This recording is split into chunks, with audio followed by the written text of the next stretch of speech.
Welcome to Native America Calling. I'm Sean Spruce. Sitting Bull's legacy as a strong Lakota leader is well known. His role in composing and performing traditional songs is less known.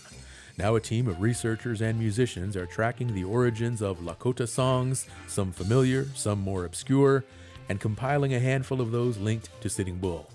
They're recording them and making them available to the public. We'll hear about that and the 25th anniversary of Hopi radio station KUYI right after the news.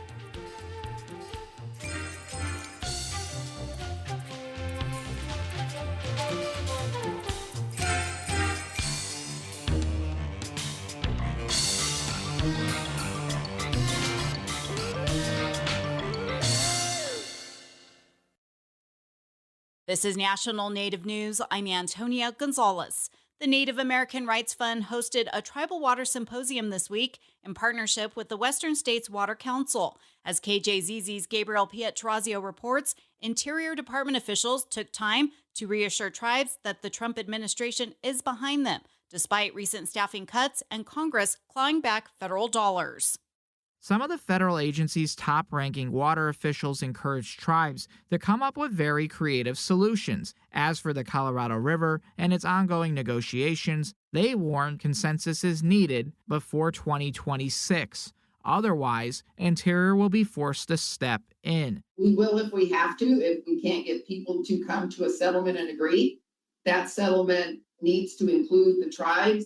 Kathy Budd Fallon is an advisor to Interior Secretary Doug Burgum. The 7 basin states and 30 tribes have until October 1st of next year. But if the interim guidelines expire, then reclamation gets to run the river. And I'm telling you, you do not want a bunch of bureaucrats from Washington, D.C. running the Colorado. President Donald Trump tapped former CAP General Manager Ted Cook to helm the Bureau of Reclamation pending Senate approval. For National Native News, I'm Gabriel Pietrorazio. Alaska's Office of Children's Services is failing to meet benchmarks set by a 2018 reform law, according to a final state audit.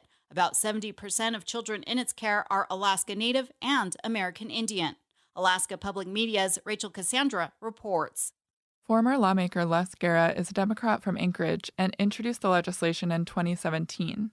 It aimed to make things better for Alaska's foster kids by improving hiring and training practices at OCS, and the law required a series of audits to check progress.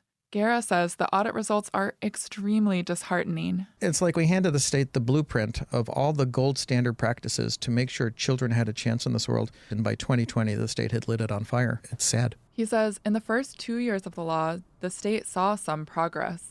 But then the office dramatically lowered hiring requirements for caseworkers. Instead of requiring a 4-year college degree in social services or equivalent experience, now caseworkers can get hired with just a high school diploma. A legislative consultant quoted in the audit called the training and support woefully insufficient for most new hires, and that new caseworkers started with little to no understanding of what the job actually entailed. Amanda Mativier helped write the legislation and runs the organization Facing Foster Care. This is not entry-level work. Holding the authority to remove children from their parents and investigate allegations of child abuse and neglect, and it takes a skill set that requires some foundation. OCS didn't agree to an interview for this story, but spokesperson Brian Studstill wrote in an email that their hiring practices factor in the experience and education of the applicant. He wrote that it's impossible to actually cap caseloads because the agency can't turn away families. But he wrote, OCS takes many steps to keep caseloads manageable. Deco Harby, who entered foster care in 2021 when she was 16, had to fend for herself. When she was a junior in high school, she says she left the chaos of her placement with her then 23-year-old sister without telling OCS. She moved in with a friend's family. Without them intervening and coming in to help me that last year of high school, I don't think I would have graduated. She calls them her chosen foster parents and says they were caring and helped her transition to adult life. She says that's how the foster system in Alaska could work if it were functional. I'm Rachel Cassandra. And I'm Antonia Gonzalez.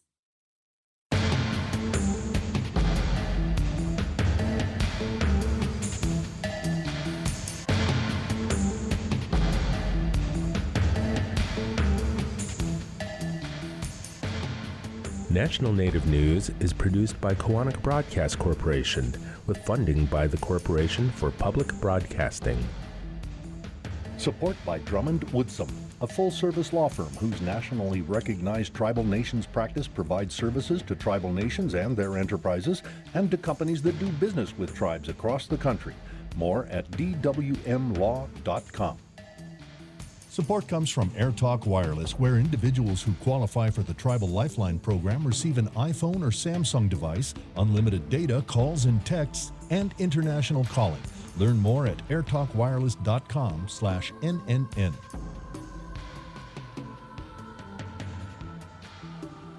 Native Voice One, the Native American Radio Network.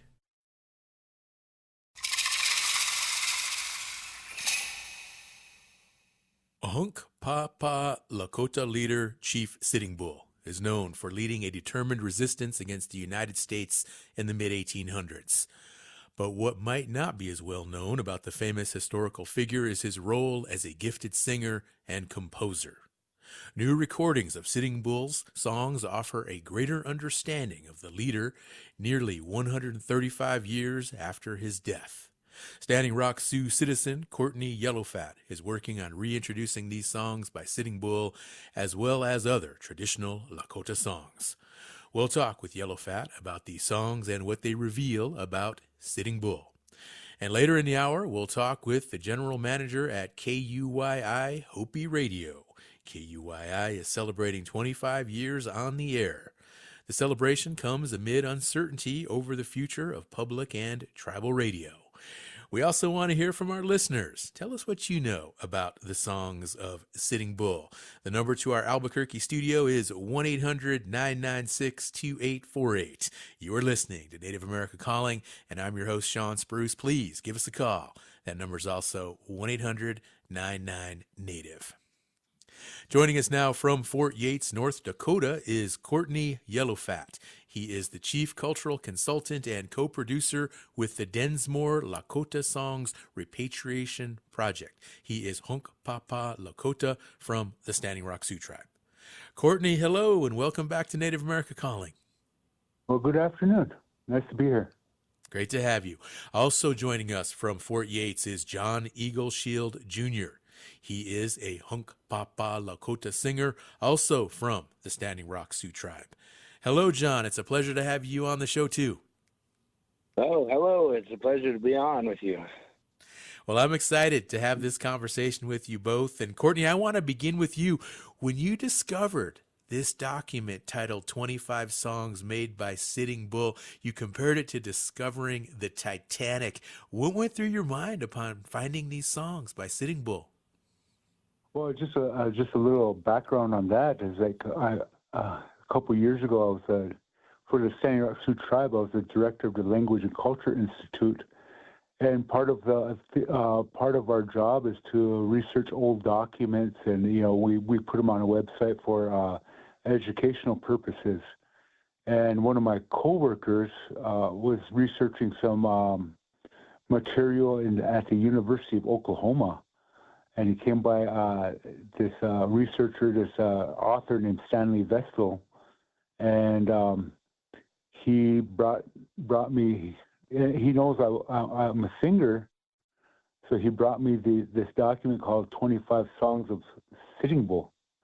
And I looked at it, and he said, "Have you ever seen this?" And I looked at it, and I said, "No, I haven't."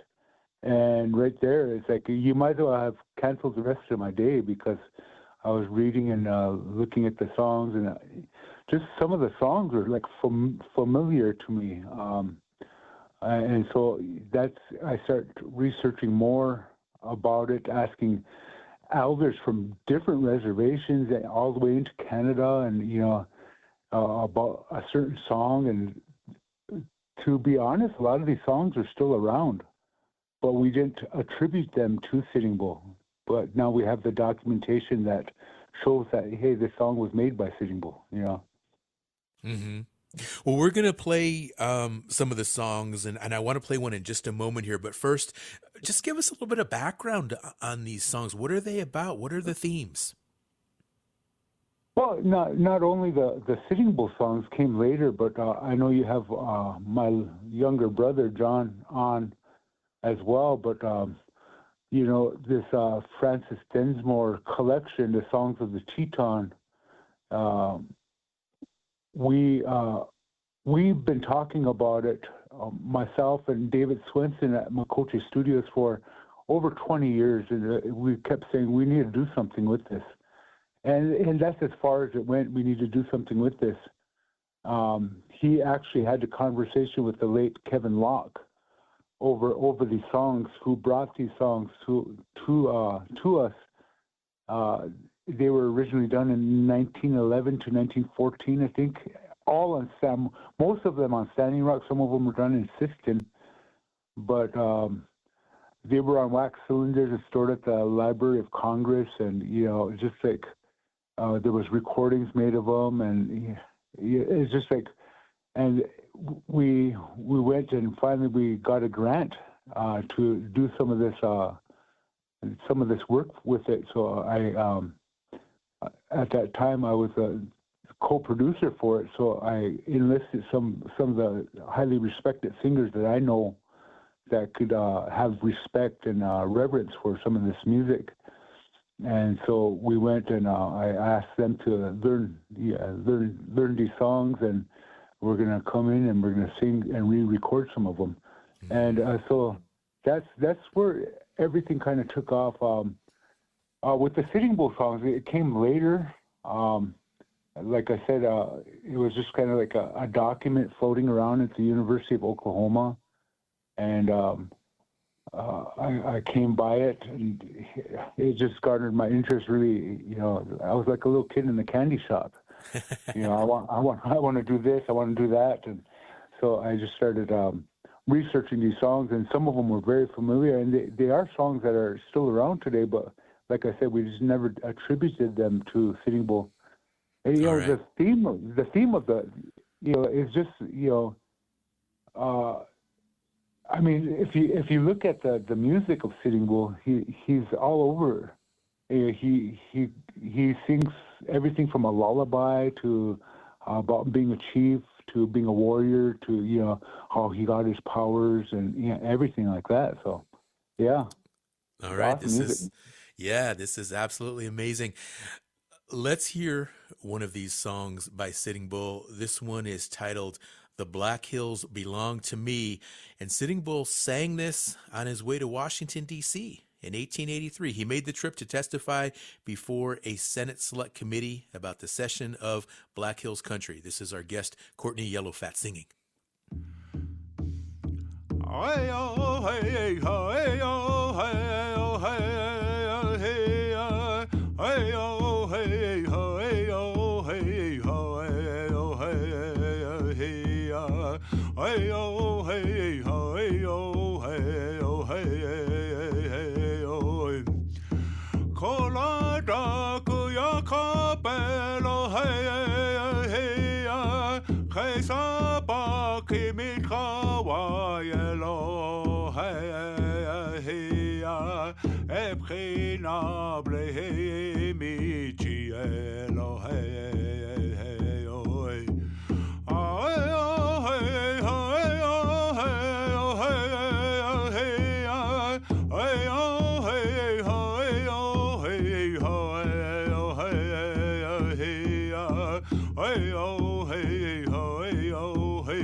bchina blehe mi chielo hey oh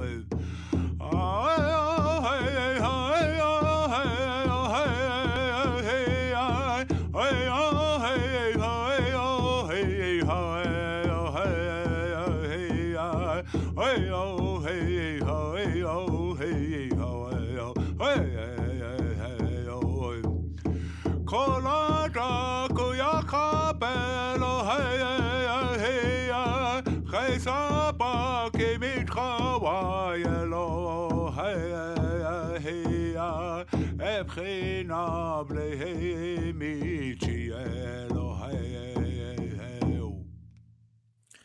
That was a recording of Courtney Yellowfat singing one of Sitting Bull's songs titled The Black Hills Belong to Me. And Courtney, brother, that is just such a beautiful, beautiful song. It blows me away. Absolutely love it. Give us some more background on what that song means. Like with anything, I don't like hearing my own voice sometimes, but that's all right. You know, that song is, like you said, I think it was almost a taunting song to people on the train, his friends, you know, and I'm just making these assumptions, but, you know, our music is our closest thing to poetic expression we have. So there are things that are very literal in translation, but there's a deeper meaning once you get into the spirit of that song. You know, so what he's saying is, friends, what are you talking about? The Black Hills belong to me. Saying this, I have to give myself courage. So I think he's kind of challenging some of the people maybe been talking on the train, and I'm just making these assumptions about, you know, giving up the Black Hills, giving up that way of life, and he's kind of like challenging them, you know. And he made that to a song. All right. Well, we're going to take a short break. We're going to come back and we're going to listen to more of these Sitting Bull songs, and we'll talk more with Courtney Yellowfat and also John Eagle Shield Jr. They're both on the show today. They're joining us from Fort Yates, North Dakota. And of course, we've got the phone lines open, so I'd really like to hear from some listeners today, especially some Lakota folks who are listening on the air. Let us know your thoughts.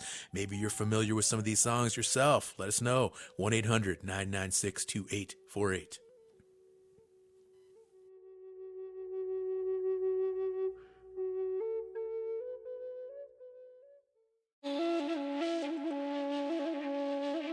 The arid Navajo Nation already has challenges bringing water to its citizens. And making matters worse are decades-old uncapped oil and gas wells contaminating nearby sources of drinking water.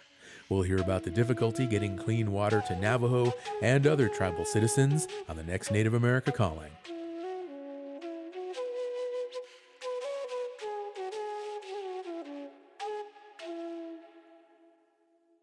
My name is Tammy, and I'm a member of the Little Traverse Bay Band of Odawa Indians. Smoking gave me heart disease. I used to think of cigarette smoking as something that only affected me. Then at just 44 years old, I had to look into my mom's eyes on the way into emergency heart surgery and tell her, "Mommy, I promise I won't make you bury me." My tip is, think about the people in your life who love you. They go through the pain too, maybe even more than you do. The people you love are worth quitting for. You can quit. For free help, call 1-800-QUIT-NOW. A message from the CDC. Thank you for listening to Native America Calling. We are speaking today with two singers from the Standing Rock Sioux tribe, Courtney Yellowfat and John Eagle Shield Jr. We're talking about the songs of Chief Sitting Bull and songs recently recorded by Courtney Yellowfat. We also want to hear from you today, our listeners. What can you share about the songs or leadership of Sitting Bull? You can join this conversation with comments and questions. Pick up your phone, call 1-800-996-2848. That number is also 1-800-99-NATIVE. John Eagle Shield Jr., our other guest on the show. John, I want to ask you about when you were first introduced to these songs by Sitting Bull and what your feelings were initially. Well, when I first was told about the project that Courtney was talking about with the Densmore collection, I was really excited because growing up, we heard songs that we knew were of Sitting Bull, and being able to hear some of those songs and the story behind those songs was, like Courtney said, like you hear them, you're like a kid in the candy shop. You want to hear more and more, and just to be able to hear history was exciting to me. And growing up, I knew a lot of these songs from older uncles and grandpas that were still here, and also my dad, who shared with me a lot of songs, and along with my brother Courtney here, we grew up knowing certain songs that some of them we didn't know were Sitting Bulls, but the ones we did know are, like Courtney said, they're still here, they're still sung, and that made my heart feel good to hear those and to be a part of that with Courtney. I'll bet it did. Let's hear another song, and this one shows a lighter side of Sitting Bull. This one is titled Lullaby. Courtney, can you introduce this to us? Yeah, sure. Lullaby, this is a song that was... let me take you back real quick. So Johnny hit on something, is like when you go through the original Densmore recordings, there's only 3 songs out of 250-some songs that were recorded, 3 songs that were attributed to Sitting Bull in the Densmore collection. And we have to go back and ask why. And this was in 1911 to 1914 when she recorded these songs. And who she was staying with was Marie McLaughlin and James McLaughlin, the Indian agent. And they really did a good job of steering her clear of any history, stories, or songs of Sitting Bull. So that's why in the Densmore collection, I think there were only 3 songs that mentioned Sitting Bull, and he was a much bigger, a huge influence. So they were afraid of another Indian uprising, so they wanted to stamp down any idea of Sitting Bull or any history or anything, So it was a long time ago. I guess that was cancel culture for us. So for them to cancel out Sitting Bull at that time. But this next song, I want to say is that it was made by a son of his, adopted son, White Bull. Not made by him, but it was sung by him.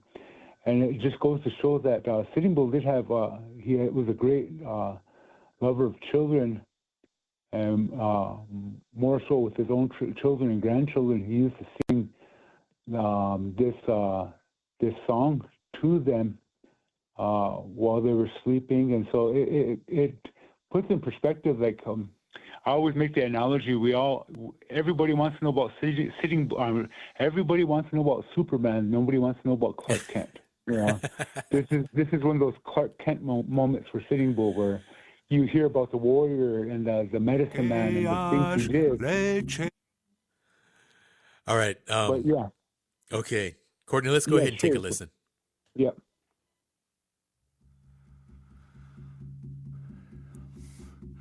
Lechela, washte la kapi. Hechela, washte shte, ea he o. He halaki, ekeash, lechela, washte la kapi. He o lechela, washte la kapi. Lechela, washte la kapi. Hechela, washte shte, ea he o. He halaki, eke Geash lechela washtela kapi hey o lechela washtela kapi. That was Courtney Yellowfat again singing a song composed by Sitting Bull, another really, really moving, powerful song for us to listen to and enjoy here on Native America Calling. And John Eagleshield Jr. is our other guest. And John, I want to ask you about your family's connection to Sitting Bull, because you have an ancestor, Eagleshield, who was actually an advisor to Sitting Bull. What are you able to share about Eagleshield and his relationship with Sitting Bull? Well, Eagleshield really wasn't an advisor. He was close cousins with one of Sitting Bull's advisors. His name was Four Horns. But during the time of Sitting Bull, you know, these older ones that they talk about, like Four Horns and Eagleshield, they were beyond that time of going to war. So they were ones who advised those who were coming up behind them. But I wanted to kind of touch back a little bit. There's when that first song that Courtney sung, there's a couple other ones. There's a couple other songs that go along with that when they went to Washington to go testify. And I don't know if I've only heard one recording, but it was from a man in the 50s sang a song. But that song, you know, it said that the Hunk Papa, stand up and be proud because the Black Hills are yours. So I'm Sitting Bull. You'll remember me for that. Well, I say that. So, John, you worked with Courtney on singing songs as part of this Densmore repatriation project. And as we learned earlier, the songs were originally recorded a century ago on wax cylinders. What was it like for you to work on the project and just record these songs, this historical legacy here, just to be a part of that? It was amazing. And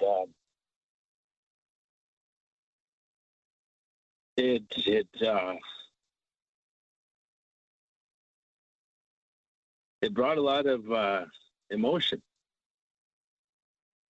to actually hear our ancestors that we talk about, to hear their voice being sung, to hear the songs that they sang, the meaning of those songs, and the courage they had when, you know, they composed those songs, especially songs of war or songs of, you know, when we captured somebody, or songs of society.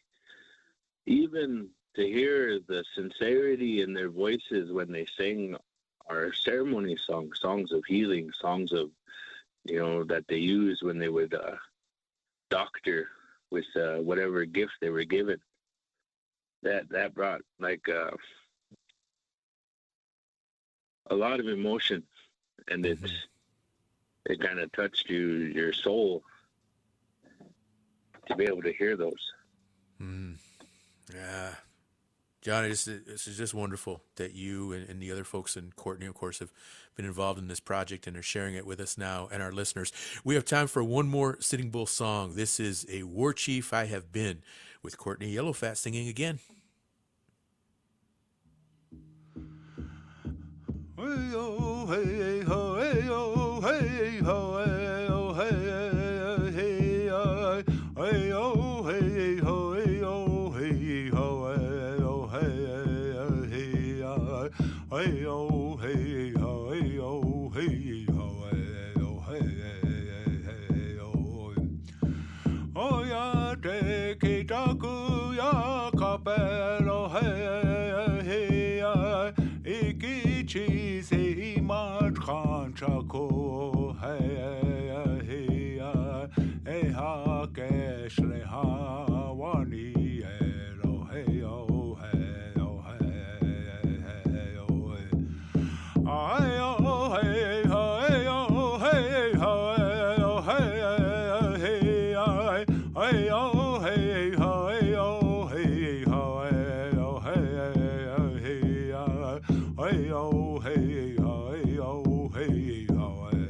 hey, hey, hey, oh.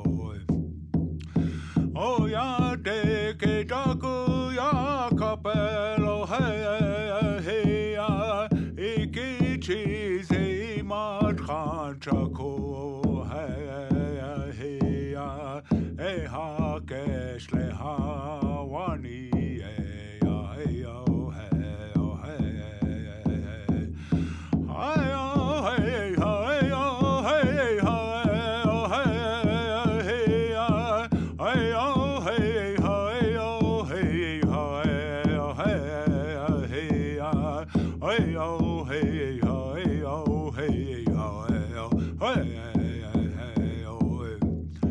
oh ya de que daku ya capello hey hey ya iki cheese matran chaco hey hey ya hey ha kesh le ha wani hey ya hey oh hey oh hey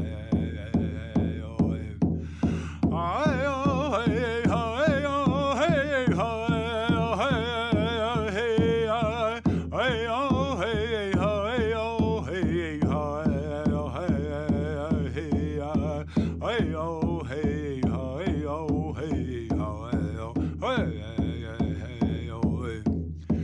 oh ya de que daku ya capello hey hey ya iki cheese matran chaco hey hey ya hey ha kesh le ha wani hey hey oh hey oh hey oh.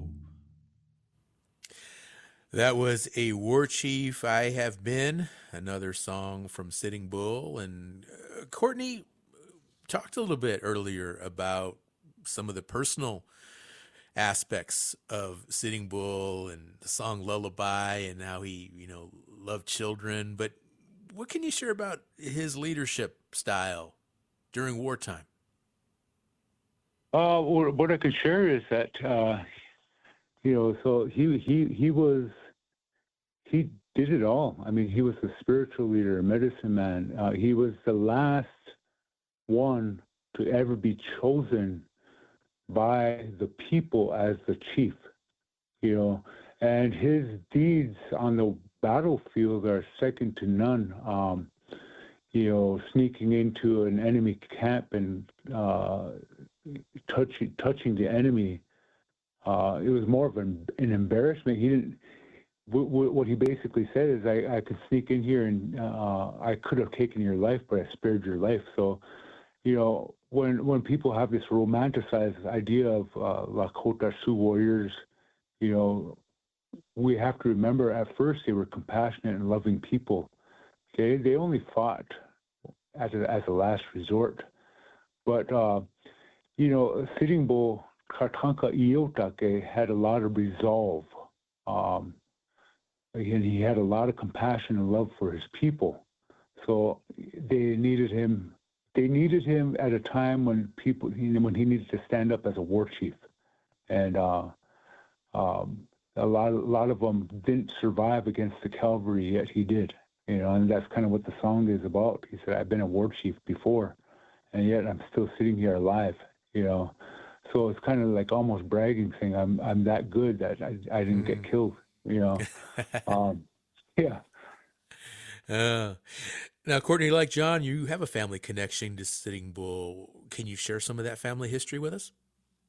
Well, actually, yeah. My great grandfather is Thunderhawk Chitamakia, and he's a childhood friend, close childhood friend of Sitting Bull. They grew up together. So I'm one that's not related directly, blood related, but in a way, everybody on Standing Rock, or there's different bands there. We all feel like Sitting Bull's our grandfather. Sitting Bull's our hero. And John hit on it before, that these 25 songs of Sitting Bull are not the only songs of Sitting Bull either. A lot of different bands. The Oglala have a song about Sitting Bull. The from Pine Ridge, the Rosebud, Sichangu, they have a different song. Sistine, they have a different song, you know. So there was a lot of songs made about him, and so he was that influential of a person that people flocked to him and listened to him, that they would tell these stories, they would sing these songs about him. And Johnny, I call him Johnny, but he sang some of Eagle Shield's songs that are his great grandfather, you know, and to hear his father, John Eagleshield Sr., talk about listening to the voice of his grandfather singing, you know, put a lump in his throat, you know. So he's right when he said it brings up a lot of emotion. All right. Courtney, you have a website, lakotasongs.com, with information about the Densmore Repatriation Project. Is that the best place for our listeners to learn more about this? Yeah, lakotasongs.com. I think you can see the original text of the book, The Songs of the Teton by Francis Densmore. You can hear the original recordings from the wax cylinder from the Library of Congress, but you can also listen to the re-recordings that we did a couple years ago. Not all the songs are on there, but we gave it a shot to do a lot of them. All right. Well, Courtney and John, thank you so much for coming on the show today and sharing all this wonderful history and these resources with our listeners. We're going to take a short break and we'll be right back. Keshe, ana tunteku yam konos ate atu na tunite matu. Hatisteko na yam konos teo na ate atu na koho na yuya na meho na ante usake hon tsumeni shi suaye. Hokiwa tema kui poto na tonape dia nantone mit agua mosawa shu tuta iston healthcare.gov/coverage kunawan anta isto 1-800-318-2596 apena naked up to. Look at Centers for Medicare and Medicaid Services don't apena itulo kenawe. Ela kwa. You're listening to Native America Calling. We're now going to talk with the general manager of radio station KUYI Hopi Radio. The station is celebrating 25 years on the air. And of course, you can join our conversation with a comment or question by calling 1-800-996-2848. Joining us now from Second Mesa, Arizona is Samantha Honani Molina. She is the general manager of KUYI Hopi Radio. And of course, she is Hopi. Sam, hello, and welcome to Native America Calling, sister. How you doing? Hey, Sean. Hi. Good morning, everybody. Thank you, listeners, for tuning in to Native America Calling, which is playing right now on KUYI Hopi Public Radio. It's really good to be here with you, Sean. Yeah, it's great to hear your voice again. I always enjoy our conversations. Well, first, congratulations. 25 years of being on the air. The celebration is this weekend. What does this all mean for you? Oh, my gosh. Isn't that amazing? I mean, 25 years is such a huge accomplishment for a little radio that like KUYI in Native country, especially with where we are, you know, as far as impact, not just locally, but outside of Hopi. And so 25 years right now, we're celebrating because it's such an honor to have served our community for this long. We serve as a powerful voice for the different villages here. There's 12 in total, and it spans a couple hundred miles across the Hopi Reservation. And so it's really a testament, this event, to give thanks for all the hearts, minds, and hands that have had a part in Hopi Public Radio. So we're just really excited. We're getting down to the wire here, just a couple more days, and yeah, we have a full event on deck here. Sam, there was a recent article in High Country News, and you were quoted as saying you felt connected to your tribe when KUI first came on the air 25 years ago.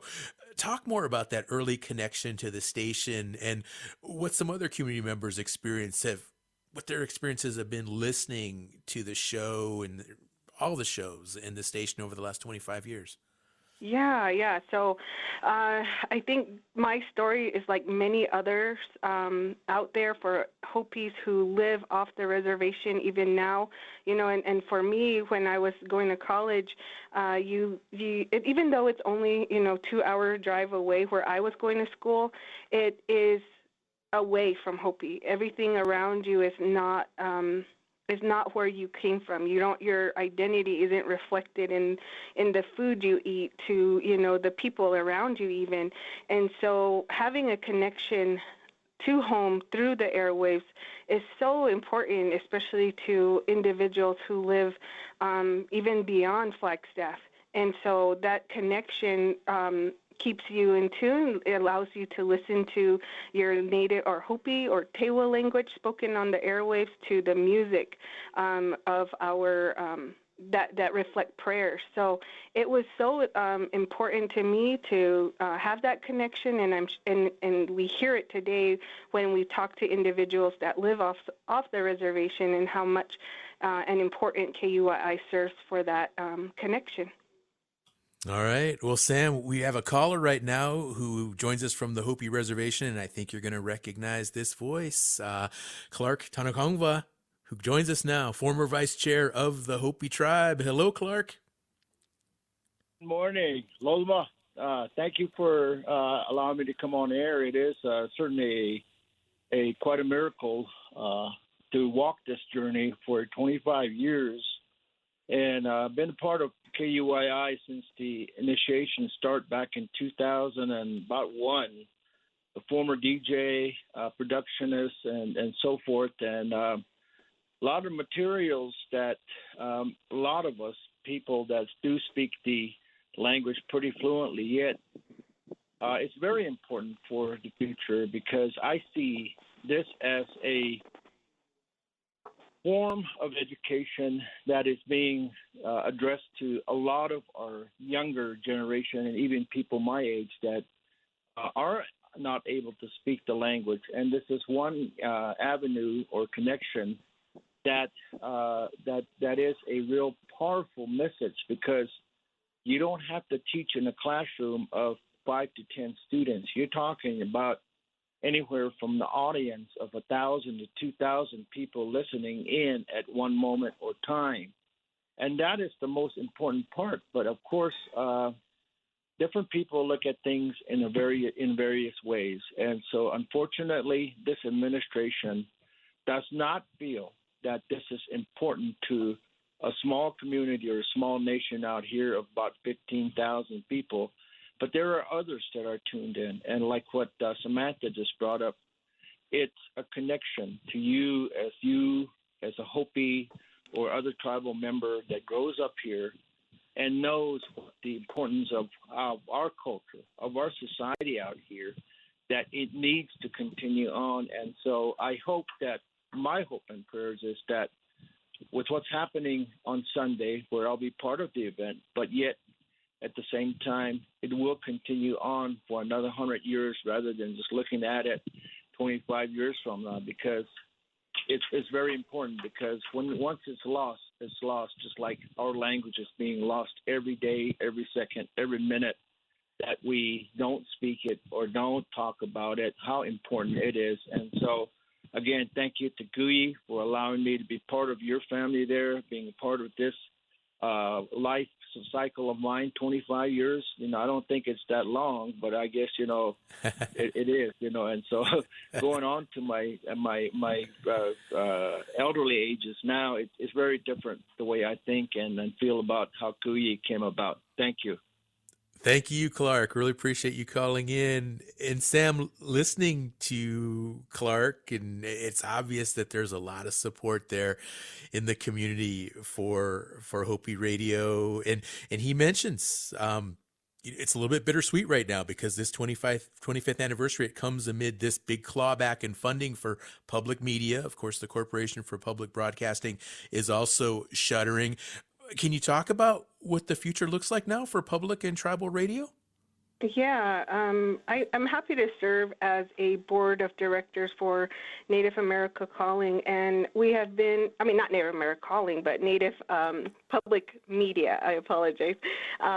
We've been in tune and stayed up to date, from when this very notice of funding potential loss was even on deck, and we have paid great attention to that with how it will impact Native public radio stations in Alaska to tribes to ours here at KUYI. So we didn't really think it was going to come down to this, but now that we are here, I think once the shock wore off, all Native public radio stations are turning this about face of like, okay, time to, put on this armor of resiliency and remember our values and how we address and face adversities like funding loss.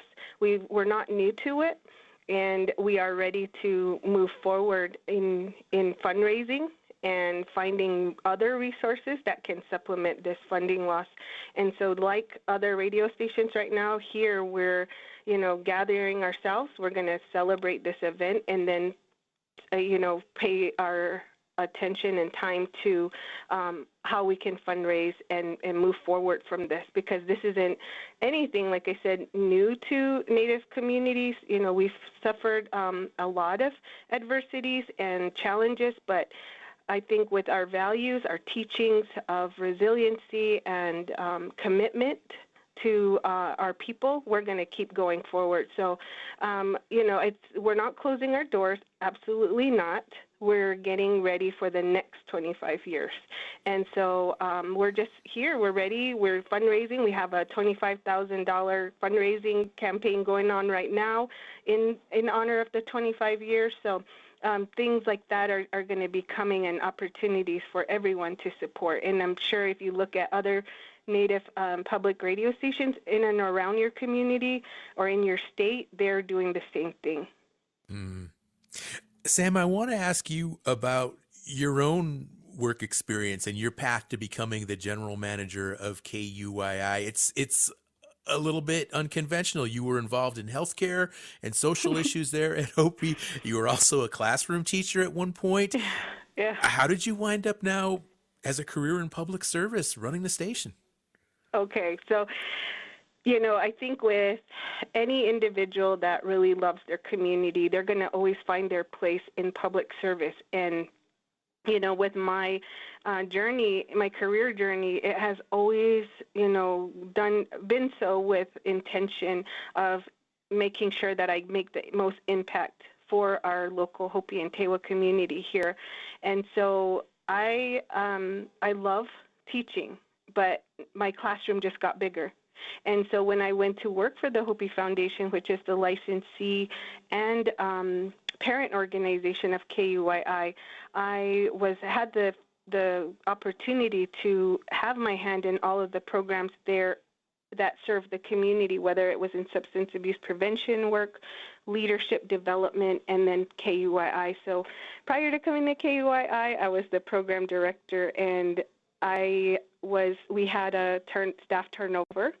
So with my role, I had to come in and serve as interim, and I ended up falling in love with public radio. It's such an amazing place to work because you are solely responsible of ensuring the safety, the education, and the entertainment of your people. And when you have the opportunity to have a team like we do here at KUYI, coming to work is not work. It's a place of giving, and you see the rewards day in and day out. I think more so with the challenges we're facing right now with funding, it's almost like, okay, like it was a big blow, but then you're like, okay, we're going to be okay because we have such a good structure and framework here that we can build upon because of the people that listen to us, the community we serve. Man, just seeing the people donating and reaching out to us and text messages even, like we're going to be okay because we have all of this at at our hands and, supporting us. So I love the work here, and I'm so proud of the team that we have because they're the same way. So, yeah. You know what I really admire about your team, Sam, because we run into each other at events, and I know your crew well. And you folks, you're like a family. You're always just happy around. You hang out with each other, you laugh, you joke around. I feel like when I talk with you all, it's more like you're just a tight-knit family than an actual, a workforce or a crew. You just have such good energy, all of you. Right, and I think it's because when we come through the door, right? And I think that can be said for any place you work. If you work in a Native community on a reservation, you shouldn't just walk through the door and leave your identity there. You should bring that in, and because of that, because I encourage that here, I have two of my dad's clan relatives that I work with here. I have a god brother, which is Josh, and so we don't leave those identities at the door. We bring it here, but of course it's done in an appropriate way. But we value those relationships and we honor those here at the workplace, and it's just been so beneficial to have, and allows us to work in two cultures, the modern day culture and Hopi culture, and that's what makes KUI so vibrant, because anything we do so through that lens. The planning, the programming, operations, we do all of that through this lens of Hopi. And that's, right. I think that's what sets us apart from any other radio station. Yeah. Sam, we're winding down the show, but let's talk a little bit about what's going on this weekend as part of the celebration. I understand there's going to be music, games, and sounds like a lot of food, too. Yeah, so, we got our visioning workshop when we first started this planning last year, and the vision, they wanted an event that will celebrate the first quarter century of our journey with live entertainment, food, games, and connection. So that was the vision. And so we are bringing you bands from all tribal bands, from anywhere from the Chris King Trio, Levi Platero, Dying Tribe, Apache Spirit, Casper, and the Mighty 602 Band. Clark Tenetkumva will be there providing traditional entertainment along with some dance groups from Zuni Pueblo to our local dance group, the Lamayak Dewa group. So everything is at no cost, and we are just going to have a good celebration. Again, it's meant to get us strong and launch us forward for another 25 years. So a lot of that can be found on our website at KUI.net, and we welcome those who are unable to attend to come and give us a couple of weeks, but we'll have some photos up there so you guys can see how it turns out.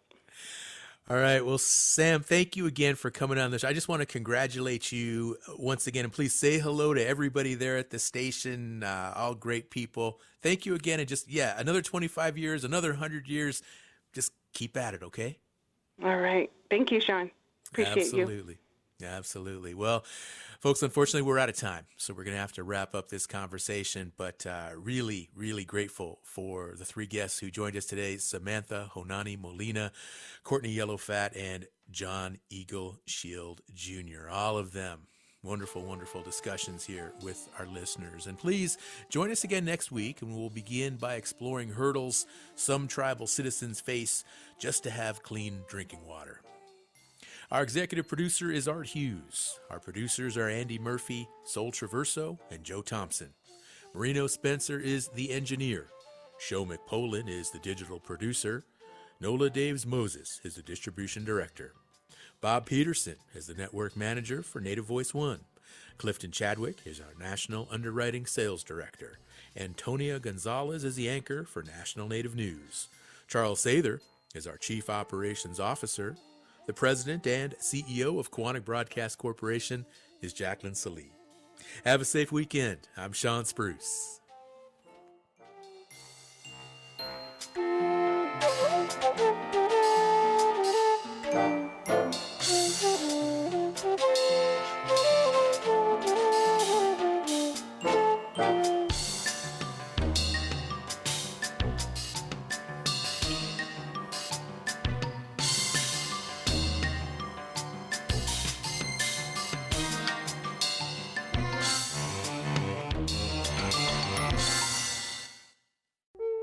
Support comes from AirTalk Wireless, where individuals who qualify for the Tribal Lifeline program receive an iPhone or Samsung device, unlimited data, calls and texts, and international calling. Learn more at airtalkwireless.com/NAC. Minutes from downtown Anchorage, the Alaska Native Heritage Center is more than a museum. It's where Alaska Native traditions, languages, and arts come alive. There's always something new at the Alaska Native Heritage Center who support this show. More at alaskanative.net. Hamitaki piki. Nithawachi chanku oapi glukinio. La kolochoch onkiapi okihi yellow. Otechi kichana. He untuakichi wogalakayo. La kolzani wawokie o wogalakayo. Nish liliayo healthcare.gov. Coverage Nish Lil Mas Abhayo 1-800-318-2596. Le Wot Khaniki Medicare to Medicaid or Tietan Hiapelo.